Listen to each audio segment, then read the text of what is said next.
Best way to play the Breeders' Cup races and all the action is through NYRA Bets. Go to nyrabets.com if you're not a member. Use the promo code CUP25. We'll give you that free $25 Breeders' Cup play as well as matching up to $200 of your initial deposit. The Breeders' Cup turf, and it's a good one. Can Tarnawa repeat in this race? And I'm not sure she's meeting a tougher field this year, but she's getting a tougher post. So we take a look at field for the Breeders' Cup turf. Tarnawa did not draw well, getting post number 13. Not going to help her chances, but she is good, and she is the best European in this race, and I still believe that she's the deserving favorite and the horse to beat. Domestic Spending, who is the second choice in the line, he does appear to be the best U.S.-based horse in this race, but let's look at Tarnawa's excellent performance in the Arc in her last start, where she finished a very, very narrowly beaten second, coming down towards the inside. She doesn't get to make that clean run on the outside. Well, that's probably not going to be a problem for post 13 at Del Mar, and I don't think it really hampered her that much, but maybe the horse on the outside, the German runner, just able to get more momentum down the lane. I still think she ran very well. Second to the talented St. Mark's Basilica, many consider the best horse in Europe in her prior start, and she's really been pointed to this race. Yeah, she's pointed to win the Arc, make no mistake, but this campaign said Arc, Breeders' Cup, all over it. She is the one to beat, but I think you have to ask yourself how concerned you are about the draw. Now, Domestic Spending, he drew very, very well, getting post number 3 in here, and we'll show you what I thought was the most impressive race by far we saw in America this year with his devastating win,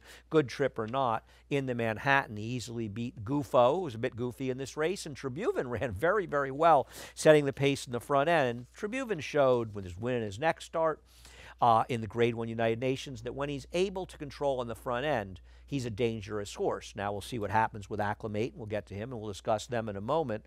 But Domestic Spending, I mean, he just came charging down the racetrack. A very, very impressive win, a big 106 Beyer speed figure, and the kind of number that could make him a winner of this race. The problem is he's never gone the mile-and-a-half distance. Now, people are going to compare it to Bricks and Mortar and say, well, he had the same campaign, same connections. Bricks and Mortar did it, why can't he? Okay, fine. Bricks and Mortar is a Giant's Causeway. He's a Kingman, and I'm not sure the Kingmans are necessarily as suited to going the mile-and-a-half, but he's very, very good, and I'm going to trust in Chad Brown. All reports are he's doing very well going into this race. He drew well. I think he can be a little more forward. We'll see how quick the pace is. He gets the right trip. Domestic Spending is going to be tough to beat, and Tarnawa getting that bad post might be just enough to equalize the two horses in here. Let's talk about another Chad Brown runner, and we'll talk about Gufo a little bit as well. Rock Emperor. Was the Joe Hurst Turf Classic just Rock Emperor's day in the sun finally, or has he turned a corner? It's a horse that always had a lot of talent and showed potential, but this race was a huge difference for him.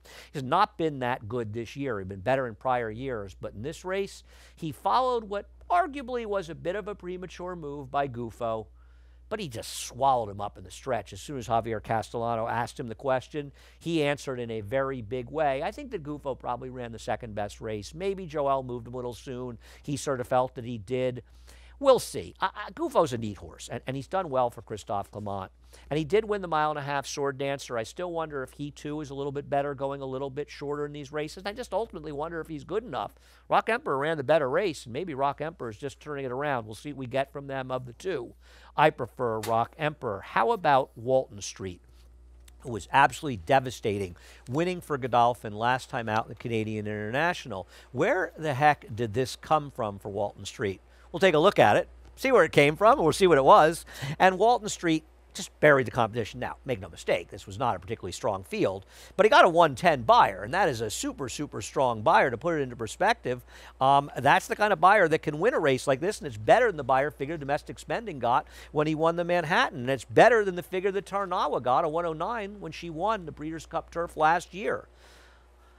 I just don't know where it came from. He's a 7-year-old. I know he's kept some good company, but suddenly he comes to America. These Godolphin horses, they ran huge that weekend at Woodbine. Are they going to run those same kind of races? I'm scared of him because he ran that race, but I think by the time we get the Breeders' Cup Turf, we'll know, are the Godolphin horses really delivering, especially the ones that have run well in the U.S., or are they taking a step back? If they are, I'm going to bet against him. If they're running very well, I'm definitely going to use him. A Godolphin horse I'm not going to use is Yabir.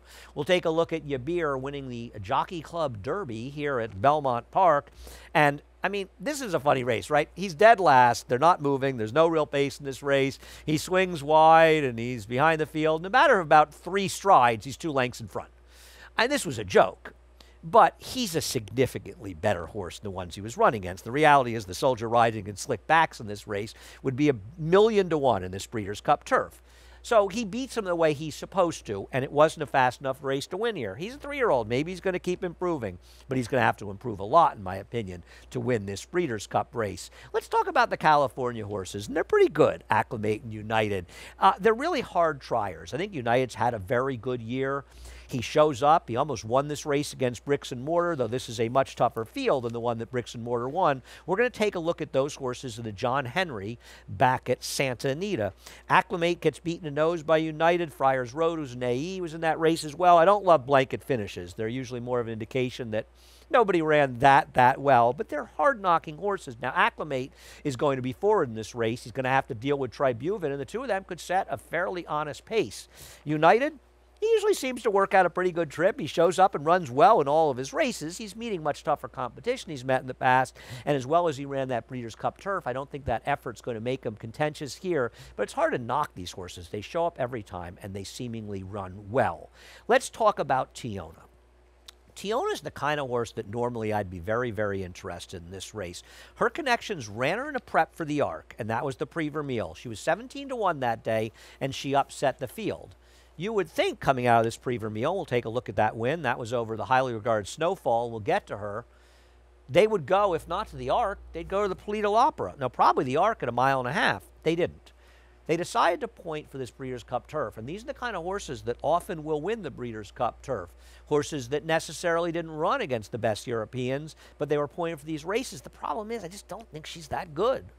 I mean, Snowfall, who ran second here, is not the Snowfall that ran much bigger earlier in the year. It seems to me that Snowfall tailed off badly for trainer Aidan O'Brien. And I just don't know that Tiona is really good enough. Now, maybe she's going to take a step forward for Roger Varian.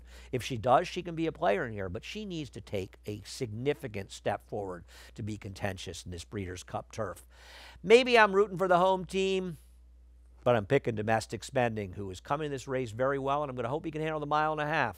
I do not think it's going to be easy for the number 3 Domestic Spending, who is my top choice in the Breeders' Cup turf, to beat Tarnawa, but perhaps the post position swing will work enough in his favor. Walton Street, well, the Godolphin runners are running well in this Breeders' Cup weekend. I'm going to use them. If they're not, I'm going to guess his last race was an aberration, and maybe Rock Emperor's last race was an aberration, but it was a good one. I think he may run well.